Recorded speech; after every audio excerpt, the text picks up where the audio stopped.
The snow had started earlier than forecasted, soft, scattered flakes drifting from a sky the color of steel. Evelyn Carter didn't worry at first. Winters on the reservation always came fast, always came hard. But she'd lived here long enough to know when to rush home and when she still had time to spare. That afternoon, she stayed late. Her last student, a shy boy named Mateo, had lingered after class to ask for help with a reading assignment. Evelyn couldn't say no. She never could. She loved the children more than the paycheck, more than the comfort she'd given up to work in such a remote place. So she stayed, going over the story sentence by sentence, aware of the light fading but unwilling to cut him short. When he finally left with a small, proud smile, the sky had already turned a threatening gray dot. By the time she locked the school's front doors, the air had shifted. A heavy wind rolled across the open land, hurling needles of snow that stung her cheeks as she hurried to her truck. The engine sputtered to life, groaning as though it already understood what was coming. The first 20 minutes of the drive were manageable. But then the storm descended with the force of something alive, something ancient and furious. Snow thickened into a white wall. The road vanished beneath swirling drifts. The world outside her windshield turned into a shapeless blur. Evelyn tightened her grip on the steering wheel. "Just a few more miles," she whispered, though she wasn't sure she believed it. The heater fought against the cold, losing ground every minute. "I shouldn't have stayed so late," she scolded herself. Even the truck seemed to shudder in agreement. Then came the skid. A sudden gust slammed against the side of the vehicle, spinning her wheels across the snow-slick road. Evelyn gasped, fighting the steering wheel, but momentum had already claimed control. The world tilted. The truck slid sideways, then dipped sharply as it left the road and dropped into a ditch with a bone-jarring thud. Silence fell thick. Cold, absolute. Evelyn sat still, heart racing. Her breath fogged the cabin. She tried the ignition once, twice, nothing. The engine was dead. The temperature inside the truck dropped with startling speed. Within minutes, the air bit at her fingertips. Panic whispered at the back of her mind, "You can't stay here." Not all night. She wrapped herself in her coat, rubbing her arms, forcing herself to think. The nearest ranch was miles away. Cell service here flickered like a candle flame. Most nights, it died entirely. She checked her phone anyway. No signal. Outside, the storm howled a living thing, slashing across the plains with teeth of ice. Evelyn closed her eyes for a moment. "Please," she whispered to no one in particular, "just let someone come by." But no headlights appeared. No tires crunched through snow. The reservation roads were quiet on the best of days, and this storm was far from the best. Minutes passed. Then longer ones. Her toes numbed. Her fingers stiffened. A bone-deep chill crawled through her layers and settled inside her. She tried to stay awake by talking to herself, by singing, by thinking of warm things, a crackling fireplace, thick blankets, her mother's kitchen in summertime. But warmth felt like a distant memory. The storm pressed closer. Its voice seeped through the glass. Her eyelids grew heavy. Just a moment, she told herself. Just rest a moment. But the moment stretched.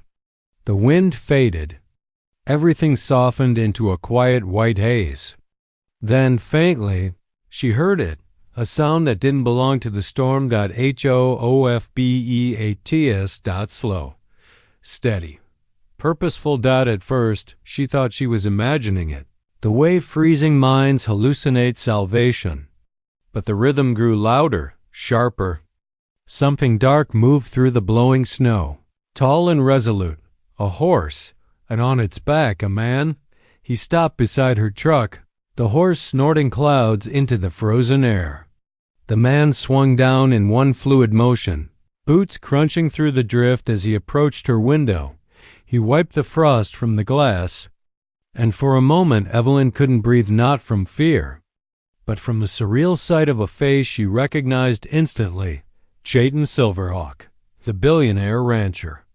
The quiet Apache landowner who rarely spoke, rarely appeared, and never involved himself with anyone. Until now. He opened her door without a word, and the warmth of his presence solid, steady, felt like the first breath of spring. "You're freezing," he said, voice low, calm. "I've got you." And Evelyn, too cold to speak, let herself believe him. The air outside the truck struck Evelyn like a slap. The cold was sharper now, wicked, almost personal. She staggered when Chayton lifted her from the seat, her numb legs refusing to obey. For a moment the world tilted and dimmed, but his arm slid around her waist in a single instinctive motion, steadying her before she could fall. "Easy," he murmured. His voice had a grounding weight, like warm earth after a long freeze. Evelyn blinked up at him, barely recognizing the man she'd only ever seen from a distance, usually on horseback, usually alone, usually with a silence that warned the world not to come close. Tonight he had come close. Close enough that she could feel heat radiating from him even through her layers. Chayton wrapped his heavy wool coat around her shoulders, pulling it tight across her front until she was swallowed by its weight. It smelled faintly of cedar smoke and cold leather, clean, steady, reassuring. The warmth hit her in waves, chasing away the worst of the numbness. She tried to speak, but her jaw trembled too violently. "Don't talk." His tone wasn't unkind. It was simply factual, efficient. "We need to get you warm." The storm screamed around them, flinging sharp flurries that stung her cheeks. Chayton guided her toward his horse, keeping her tucked against him like she was something fragile. He refused to let the wind take. The horse, a massive black gelding, stamped impatiently, but lowered his head as Chayton approached, obedient, trusting. Evelyn could barely feel her fingers as he lifted her effortlessly into the saddle, settling her in front where she could lean against the horse's powerful neck. Then he mounted, behind her. The moment he settled, Evelyn felt his chest a solid wall of heat pressing gently against her back, his arms bracketing her as he took the reins. His coat, still wrapped around her, fell open enough that his warmth soaked through the layers between them. It was the closest she had ever been to anyone in years. But the storm devoured all embarrassment. Survival stripped everything down to instinct. Chayton clicked his tongue, and the horse surged forward into the white madness. The world trembled with cold. Wind hammered against them, snow swirling so thick she couldn't see more than a foot ahead. She buried her face into the horse's mane, trying to shield herself.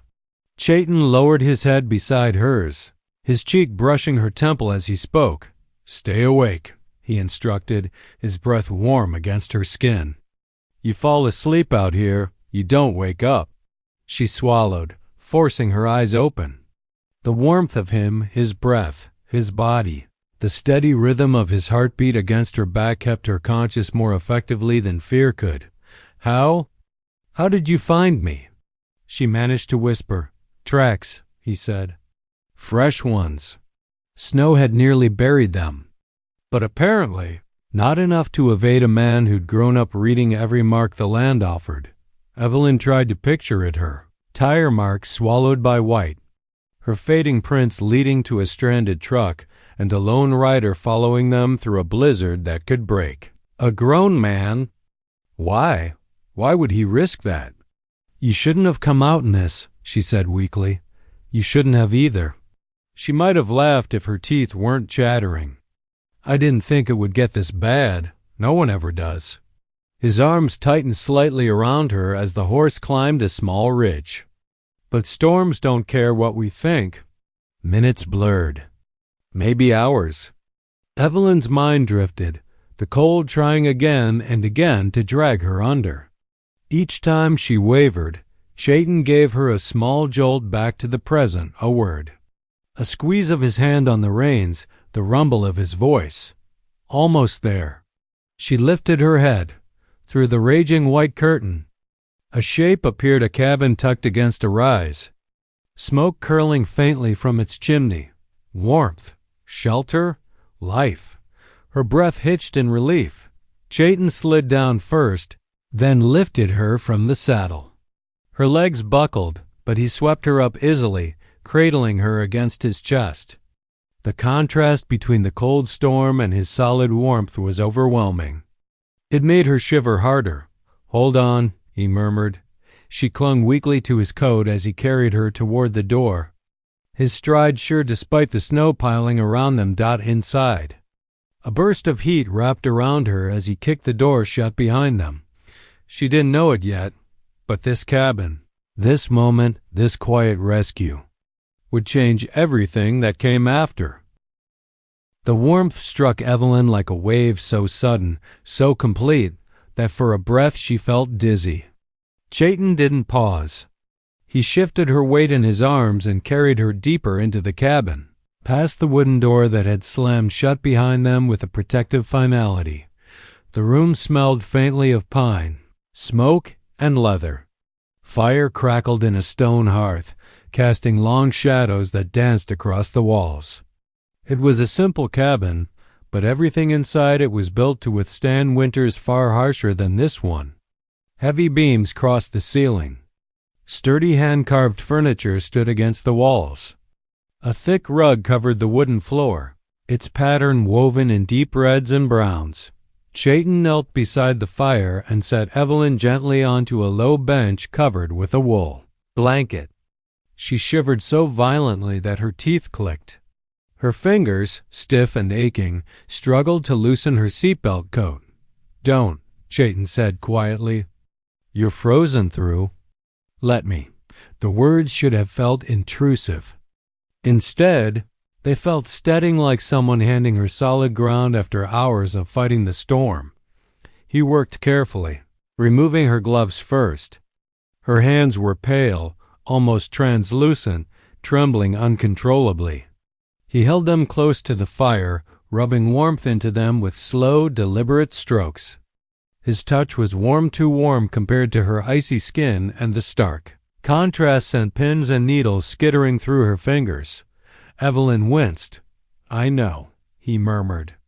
"It hurts when the feeling comes back. Just breathe." He kept his hands over hers, patient as the color returned. No rush, no panic. Just a calm presence that made the storm outside feel like a distant nightmare. When her hands were warm enough, he removed her coat and scarf, then draped a thick woven blanket around her shoulders. She pulled it tight, grateful for the softness and the heat seeping slowly into her bones. Chayton rose to his feet and crossed the cabin. She heard the thump of boots coming off, the rustle of him hanging his coat, the metallic clink of something being placed by the door. When he returned, he carried a second blanket, an even heavier one, and wrapped it around her legs, tucking it gently beneath her knees as though she might break if handled roughly. "You're shaking less," he observed. "That's because I can finally feel my toes again," she said, attempting a weak smile, but she faltered when she looked up at him. In the firelight, Chayton Silverhawk did not look like the intimidating billionaire rancher whose stern profile had graced newspaper articles and business reports. Here, with his long hair damp from the snow and his features softened by flickering orange light, he looked human. Strong, yes. Rugged, absolutely. But also unexpectedly tender. His eyes dark and steady-held. A warmth that she hadn't expected to find in a man who lived his life with such deliberate distance. "Thank you," she whispered, "for finding me." He shrugged one shoulder, though the gesture was more modest than dismissive. Anyone would have done the same. She almost laughed. Anyone? Out in a blizzard this wild? On a horse? At night? He was being humble, but the truth sat plain in front of her. Few people would have risked it. Chayton moved to the small kitchen space on the far side of the cabin. "You need something hot in you. Tea first, then food." She watched him fill a kettle from a jug and set it over the fire. He moved with a quiet efficiency, everything he did precise and thoughtful, as though tending to a freezing stranger was something he'd done many times before. But she felt, somehow, that it wasn't. "Do you live here full-time?" she asked softly. He paused, glancing at her over his shoulder. "Sometimes. When I need space." She nodded. Everyone in town knew he kept to himself. They just never knew why. He returned to sit beside her, close enough that she could feel the warmth radiating from his body. She shifted, pulling the blanket tighter around herself. When another shiver ran through her, he leaned forward slightly, concern flickering across his face. "You're still cold." "I'll be okay," she whispered. "You've already done so much." He reached for another blanket but then hesitated. Instead, he allowed his hand to lightly touch her forearm, careful, gentle, grounding. "You scared me out there," he said quietly. The admission startled her. "You were scared?" His gaze held hers, steady and unshielded for the first time. "You were fading fast."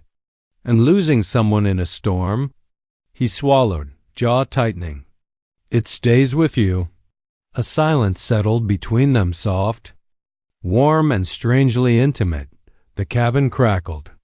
The fire warmed the air, and for the first time since she'd left the school that afternoon, Evelyn felt truly safe. And yet, beneath that safety, something new hummed softly in the space between them, small, fragile, but impossible to ignore. By the time Evelyn's hands and feet had finally regained some warmth, the storm outside had not lessened much, but inside the cabin, the world had contracted to the firelight and the quiet hum of life within these four walls. Chayton moved around with a casual authority, arranging logs in the hearth, fetching another blanket, and preparing a simple meal of broth and bread. Every motion he made was deliberate, unhurried, but also instinctively protective of her, as though the mere act of tending to her warmed more than just her body. Evelyn watched him from where she sat, her body still wrapped in layers of blankets. She had read about him in the local papers. Of course, the enigmatic billionaire who owned acres of land and a series of energy ventures, the man who rarely granted interviews and even more rarely appeared in town. People whispered that he was reclusive, secretive, even unapproachable. But the man before her was entirely different. He was quiet, yes, but he spoke when it mattered.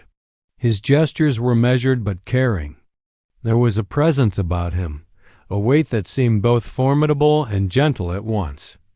"Why do you live out here alone?" Evelyn asked quietly, careful not to let her curiosity sound intrusive. She hadn't intended to ask, but the question slipped out, and Chayton didn't seem offended. He paused mid-step, glancing toward her with a faint, contemplative expression. "It's simpler here. The land doesn't care who you are, what money you have, or what mistakes you've made. It only demands respect." He laid a thick log on the fire, letting the flames catch, their light reflecting in his dark eyes. "Out there, everything is out of reach. Out here, you're responsible for yourself and for what matters." Evelyn nodded slowly, understanding more than she expected. It explained a lot about the man people had called distant, about the solitary nature of his existence. The firelight danced across his rugged features, softening the sharpness that so many others might have feared. Here, he was not the billionaire everyone speculated about. He was a man with the same vulnerabilities and needs as anyone else, but shaped by a life of wealth, expectation, and apparently isolation. "Do you ever get lonely?" she asked, almost too softly to hear, afraid that even asking might shatter the fragile peace between them. Chayton didn't answer immediately. He set down the kettle, then leaned against the wooden counter, eyes tracing the flickering flames. "Sometimes," he admitted finally, "but I've learned to keep my distance. People get close, and they expect things. They don't understand this life. His voice lowered, almost a whisper. "It's easier to be alone." Evelyn studied him, realizing that the world outside this cabin had judged him by headlines and speculation, without ever seeing the man who quietly built a life on his own terms. The contrast between the public image and this private self fascinated her. She had expected arrogance, perhaps coldness, but what she found was humility, strength, and care. "You've done so much for me tonight," she said, her voice catching slightly. "I don't even know your name." He offered a faint, wry smile, rare and almost shy in the firelight. "Chayton. Chayton Silverhawk." He let the name linger in the warm air. "But I think you know enough for tonight." The words carried weight. It wasn't a boast, nor an attempt to impress. It was simply the truth. And in that moment, Evelyn realized she was seeing him, not the billionaire, not the public persona, but the man behind the name, shaped by heritage, experience, and the weight of responsibility that even money could not erase. Chayton returned to her side, carrying 2 steaming mugs of tea. The aroma of herbs filled the cabin, subtle and calming. He handed her one, watching her hands tremble slightly as she accepted it. She sipped carefully, letting the warmth spread through her, realizing that it was more than just the tea. It was the thoughtfulness behind the gesture, the care in the way he moved, the patience he extended without question or expectation. "You've got a remarkable ability to scare yourself out there," he said, his tone teasing but gentle. "I've been riding through worse storms, but I haven't had anyone like you making me chase through it." Evelyn felt a faint blush. "I didn't mean to." She started. "You didn't," he interrupted lightly. "But it happened. And now you're here, safe, warm, alive." His gaze softened as he added, "That's what matters." For a long moment, neither spoke. The storm continued to rage outside, but inside, Evelyn felt something rare, a sense of understanding, of recognition that she hadn't known she was missing. Chayton Silverhawk was not the man everyone feared, the one cloaked in wealth and rumors. He was human. He was real. And in this cabin, in the quiet glow of firelight, she was beginning to see him and perhaps, for the first time, allowing herself to feel seen as well. Something unspoken passed between them, a quiet acknowledgement of trust, of mutual respect, and of a connection neither had expected. Evelyn realized that tea. The fire flickered low, casting soft shadows that danced across the cabin walls. Outside, the blizzard still raged, relentless and unforgiving, but inside, the world had shrunk to the golden warmth and quiet companionship that Chayton and Evelyn shared. She leaned back against the thick blanket he had draped over her shoulders, sipping her tea, feeling its warmth seep slowly into her body. Each sip was a small comfort, but it was the calm presence of the man beside her that brought a sense of safety she hadn't felt in years. For a long while neither spoke. The silence wasn't awkward. It was something else entirely, a shared understanding, a mutual acknowledgement of the night's events, of survival, and of the rare chance that had brought them together. Evelyn's fingers traced idle patterns on the edge of her blanket, her gaze shifting to Chayton. He sat nearby, relaxed but alert, eyes occasionally glancing toward her as if checking that she was indeed safe. There was a careful precision in his movements, a patience that surprised her. She realized that, for someone the world considered untouchable, he was profoundly present. Finally, she broke the quiet. "Do you ever get tired of it?" she asked softly, nodding toward the world beyond the cabin, her town, the reservation, the expectations of people, and the endless chatter of society that chased him even if he avoided it. Chayton tilted his head, considering her question. "Of what?" He asked. "Of everything. The wealth, the people, the noise. Do you ever wish it could all disappear?" Her voice trembled slightly, betraying the vulnerability she didn't usually allow herself to show. He studied the fire for a moment, then met her gaze. "Every day," he admitted quietly, "people think wealth means freedom. But it doesn't. It comes with its own chains. I can move through the world without interference, yes, but I've learned that freedom is complicated. It's easier to find peace where no one is watching." Evelyn nodded, understanding more than she expected. Her own life was constrained in different ways: expectations, duties, responsibilities, but she recognized the same longing in him. The yearning to be unguarded, unobserved, and truly at ease. For the first time, she saw the human beneath the public image, the weight behind the carefully maintained distance he carried. "I stayed to teach," she said quietly, feeling a strange need to share. "Some people think it's foolish to live out here, to devote yourself to children who have little chance of leaving this place. But it matters to me. Every small victory, every moment when a child understands something for the first time, it makes all the hardships worth it." Chayton listened, his eyes never leaving hers. "That's brave," he said finally. "Few people would dedicate themselves to something so intangible, but you're willing to risk a lot for it." "I suppose I am," she admitted, "but it's different from you. You have everything handed to you. You can leave this place whenever you want." He shook his head, a small, almost imperceptible gesture. "Maybe in theory, but it doesn't work that way. Responsibility follows wealth. Legacy follows wealth. I inherited more than land. I inherited expectations, scrutiny, pressure that I can't escape." Evelyn studied him, realizing that the man who seemed so invincible on paper was deeply human in reality. There was a vulnerability in his admission, a rare honesty that she felt privileged to witness. It made the warmth of the cabin feel even more profound, as though it wasn't just fire keeping her safe, it was his presence, his openness, his willingness to let her in. The conversation lulled, replaced by the quiet crackle of the fire. Then, tentatively, he asked, "Do you want to hear a story? Something my grandfather told me when I was a boy?" Evelyn's lips curved into a faint smile. "I'd like that." Chayton leaned back, eyes glimmering in the firelight. "He used to say that the land remembers everything, the people who walk upon it, the choices they make, the love they give and take. It's patient. It waits.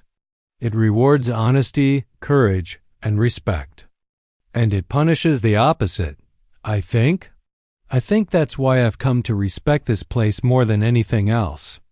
It never lies." Evelyn listened, captivated, as the firelight reflected in his dark eyes. For the first time, the fear, the cold, and the exhaustion of the day melted entirely. She felt herself relaxing, letting go of the tension that had gripped her since the truck went off the road. Here, in the firelit cabin, listening to Chayton speak, she felt something she hadn't in a long time, a sense of belonging. Hours passed unnoticed.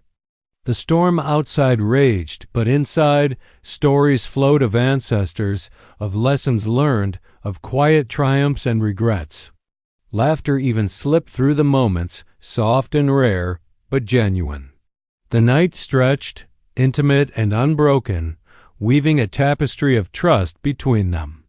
Evelyn realized that she wasn't merely a guest in his cabin. She was a witness to a rare and unguarded side of Chayton Silverhawk. And in that firelit warmth, with the storm keeping the world at bay, the beginning of something new, something fragile, powerful, and entirely unexpected began to grow. By now, the storm outside had become a dull roar, like a distant threat that could no longer reach them. Inside the cabin, the fire burned lower, glowing softly and casting gentle shadows across the walls. Evelyn sat wrapped in the blankets Chayton had provided, her hands cupped around the mug of tea he had set in her lap. Each sip sent a wave of heat through her body, but it was nothing compared to the warmth radiating from his presence. He sat close, just on the other side of the hearth, methodically arranging more firewood for the embers to catch. His movements were deliberate, calm, almost ritualistic, but the glance he gave her from time to time held a quiet intensity she could not ignore. Evelyn shifted slightly, pulling the blanket tighter around herself. She could feel the lingering chill in her bones, a residual tremor from hours of freezing wind and snow. Chayton noticed immediately. Without a word, he leaned slightly closer. Placing a hand over hers in a gesture so simple it might have been unnoticed by anyone else, but to her it was electrifying. She froze, not because she was uncomfortable, but because it was unexpected. His touch was warm, steady, grounding, a sharp contrast to the shivering tremors of her body. It was the kind of touch that said, without words, that he was there, that she was safe, and that none of the world outside mattered at that moment. Her breath caught, and she realized she had been unconsciously holding hers. "You're still cold," he said quietly, his thumb brushing lightly over the back of her hand. It wasn't an intimate gesture in a romantic sense. It was care, genuine. Concern, but the subtle intimacy of it sent a thrill she didn't understand. I'm fine," she stammered, though the warmth from his hand spread through her in more ways than one. Her cheeks heated, not from the cold, but from the awareness of his proximity, the strength of his presence. Chayton didn't withdraw. Instead, he adjusted the blanket around her knees, tucking it gently as if she were fragile china. "You've been through a lot," he said softly. "It's okay to let someone else take care of you for a while." Evelyn swallowed, realizing that the idea was almost foreign to her. She had spent years relying on herself, solving problems, keeping herself composed, even when fear and exhaustion gnawed at her. And yet, here she was, allowing herself to lean on this man she barely knew but already trusted. There was no pressure, no expectation, just a steady, reassuring presence that demanded nothing but acceptance. Thank you," she whispered, her voice barely audible over the crackle of the fire, "for everything, for finding me, for this." Chayton's gaze met hers, dark and steady, reflecting the firelight. There was something in the look he gave her, a recognition, a quiet acknowledgement of shared vulnerability that made her heart beat faster. He didn't speak again, but the silence between them was not empty. It was charged, alive, filled with unspoken understanding. One hand over hers, their fingers brushing occasionally, the faint warmth of his body radiating across the small space separating them. It was more than comfort. It was connection. The fire flickered, sending a soft glow across his features. Evelyn noted the lines of his face, the way the light softened the rugged edges, the shadows that deepened the intensity of his gaze. There was a tenderness there, hidden beneath years of isolation and stoicism that no one else had seen, or perhaps no one else had been allowed to see. And now she was seeing it. For a moment, she allowed herself to relax fully against the blanket, letting the warmth from him and the fire seep in. It was a rare sensation, this letting go, this acknowledgement that someone else's presence could ease her burdens. And she realized that the night, the storm, the rescue, the fire, the quiet conversations had built something fragile and delicate, but undeniable: trust. A thread connecting her to him in ways she could not yet articulate. Chayton finally withdrew his hand slowly, but not completely. His fingers lingered near hers, a silent promise that he would remain close, that he would not vanish into the shadows of wealth and distance that had defined him for so long. Evelyn's heart thumped in her chest, not from fear, but from awareness. The awareness that something significant had shifted in the quiet of this cabin, something she could neither ignore nor easily explain. The fire crackled again, soft and steady, and outside the walls of the cabin, the storm continued its relentless dance. But inside, Evelyn felt a rare warmth, one that went beyond blankets and tea. one that carried the promise of something deeper, a touch that meant more thaw.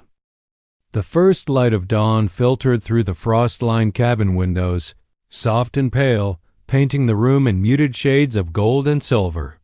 The storm had finally relented, leaving the snow outside untouched and glistening, as if the world itself had been purified overnight. Inside, the cabin was still warm, the fire now a gentle glow. And Evelyn stirred beneath the layers of blankets, slowly waking to a day she had not expected to survive. She blinked against the soft light, her gaze falling on Chayton Silverhawk, who sat near the hearth, quietly tending the remnants of the fire. His profile was serene in the morning glow, the harsh lines of his face softened by the overnight warmth and rest. Evelyn's chest tightened with a mixture of awe and gratitude. She had been rescued from the storm, yes, but the night had offered something far more rare: trust. She felt the deep significance of having shared hours in silence, warmth, and conversation with a man she had admired from afar but never truly known. Chayton noticed her stirring and glanced over, eyes dark, calm, and steady. He gave a small nod, acknowledging her without breaking the fragile cocoon of peace they had created. Evelyn, still wrapped in blankets, offered a tentative smile, one that was shy but genuine. He returned it, faint, almost hesitant, as if unsure whether the connection forged in the firelit night could survive the light of day. The silence that followed was gentle, comfortable, and Evelyn realized with a subtle thrill that neither of them wanted to break it. But the moment carried weight, the kind of weight that comes from nights of survival, of vulnerability shared, and of walls gently falling. Chayton cleared his throat softly. "The storm is over," he said, voice low, almost conversational, yet carrying a hint of something more, concern perhaps, or the acknowledgement of what had passed between them. "You're safe, warm, alive." "Yes," Evelyn whispered, her words barely audible, yet each one imbued with gratitude. "Thanks to you." His eyes lingered on hers longer than necessary, a quiet intensity that unsettled and intrigued her all at once. Chayton Silverhawk, the man the town called distant and untouchable, was no longer untouchable to her, not in that cabin, not after the night they had spent together. His guard, which had seemed impenetrable, showed the first cracks. A vulnerability, subtle but unmistakable, had slipped through. I should get going soon," Evelyn said softly, almost to fill the space, almost as a way to prepare herself for leaving the safety of the cabin and the rare warmth of his presence. "I don't want to impose any longer." "You're not imposing," he replied immediately, a low edge of insistence in his voice. He shifted slightly, leaning forward, placing a careful distance between them that was both protective and intimate. "You're welcome here. Anytime." His words hung in the morning air, simple yet charged with meaning. Evelyn's fingers brushed the edge of the blanket. I don't know what to say." "You don't have to," he said softly. His tone was gentle, yet in his eyes she read a sincerity that caught her off guard. For a man so accustomed to isolation, to keeping his life private and controlled, the admission was more revealing than any words could convey. It was a silent confession. She mattered. More than she had anticipated. More than he would likely admit aloud. The moment stretched between them, fragile and powerful. Evelyn felt an unexpected courage rise within her, a desire to speak what she hadn't dared to before. "Chayton, last night, it meant more than I can explain. You saved me. But it was more than that. You made me feel safe, like someone finally saw me." His lips pressed into a faint line, the guarded mask he normally wore softening. "And you made me see myself," he admitted quietly, almost reluctantly. "I've spent so long keeping people out, keeping the world at a distance. Last night, I realized I don't want to do that anymore." "Not with you?" Evelyn's heart thudded, a mixture of surprise, relief, and burgeoning emotion. The billionaire, the stoic, reserved Chayton Silverhawk, he was opening a part of himself she hadn't expected to see. And in that opening, in the vulnerability of shared warmth and trust, a bond had formed, a connection neither of them could ignore. The fire flickered between them. The cabin still cocooned in a rare tranquility. Outside, the snow glistened, untouched and pristine. Inside, two people, one a teacher. When a billionaire Apache found that the storm had not only brought rescue but revelation. The night had changed everything, and dawn now illuminated the first fragile threads of something neither could deny: hope, connection, and the possibility of more. Chayton's gaze lingered, a question unspoken in the depth of his eyes. Would she stay in this life he had built, in the warmth and honesty of his world? Evelyn met his eyes steadily, and though neither spoke, the unspoken answer carried the weight of promise. The storm had passed, but the changes it had brought, the connection, the trust, the stirrings of something deeper, were only just beginning. By mid-morning, the sun had risen fully, spilling soft, golden light across the pristine snow outside the cabin.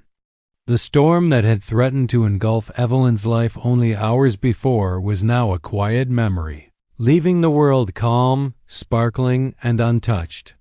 Inside, the cabin felt even warmer, filled with the lingering intimacy of a night spent in shared vulnerability and quiet connection.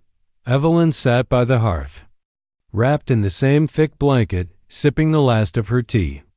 She watched Chayton Silverhawk move with easy, practiced efficiency, gathering tools to ensure the fire would remain strong, stacking wood neatly by the hearth, and tending to small chores as if the cabin itself were a living thing deserving of attention. Yet she noticed the subtle ways he included her in his movements, his glance checking that she was comfortable, the occasional reach to adjust her blanket, the gentle consideration in his every motion. The events of the night played in her mind.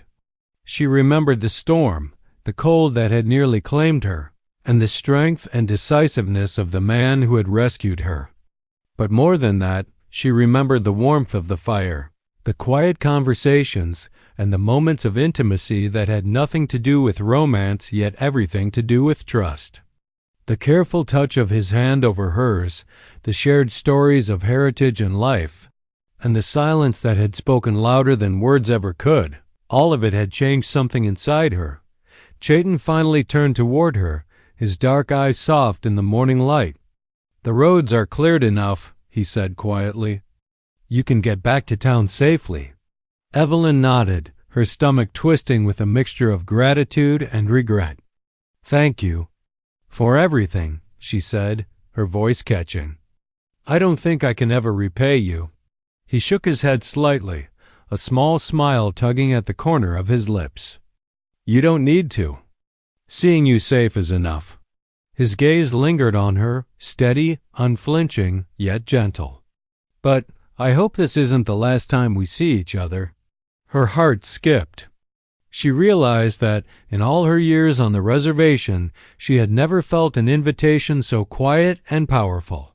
She had always lived a careful, measured life, but this was different. She had met someone who didn't just see her. He recognized her worth, her courage, her vulnerability, and in return, she had seen him. The man behind the wealth, the reputation, the solitary existence. "I don't want it to be," she admitted softly, a smile breaking across her face. "Not if you don't." Chayton's expression softened, and for the first time, the carefully constructed walls he had maintained for years seemed to crumble just a little. He moved closer, offering a hand, not commanding, not insisting, but extending an invitation for trust, for connection. Evelyn took it without hesitation, feeling the warmth of his grip and the steady reassurance it carried. For a moment, they stood together in the quiet glow of the cabin. Two lives unexpectedly intertwined by a storm, a rescue, and a night that neither would ever forget. Outside, the snow glittered in the morning sun, untouched and pure, like the promise of something new. "You've got quite the fire in you," Chayton said softly, eyes locking with hers. "Not just from the storm. From here?" He gestured to the cabin, to the warmth, to the safety, and to the courage she had shown. "I think I've been reminded of something I forgot." Evelyn tilted her head, curious. "Not life. Connection, trust. It's worth opening up for," he admitted quietly, his voice low and sincere. "Even for someone like me." She felt a warmth blossom in her chest, not from blankets or fire, but from understanding and recognition. "I'm glad you remembered," she said, her voice soft, but certain. Chayton offered a small nod, then gestured toward the snow-covered landscape beyond the cabin. "Come on. I'll get you safely back to town. But I hope this is just the beginning." Evelyn followed him to the door, the snow sparkling like diamonds in the morning light. She paused, taking a deep breath, feeling the crisp air fill her lungs and the lingering warmth of the cabin settle in her heart. The storm had taken her to the brink, but it had also brought her to him. And somehow, against the odds, she realized that everything had changed. The ride back to town was quiet, comfortable, and unhurried.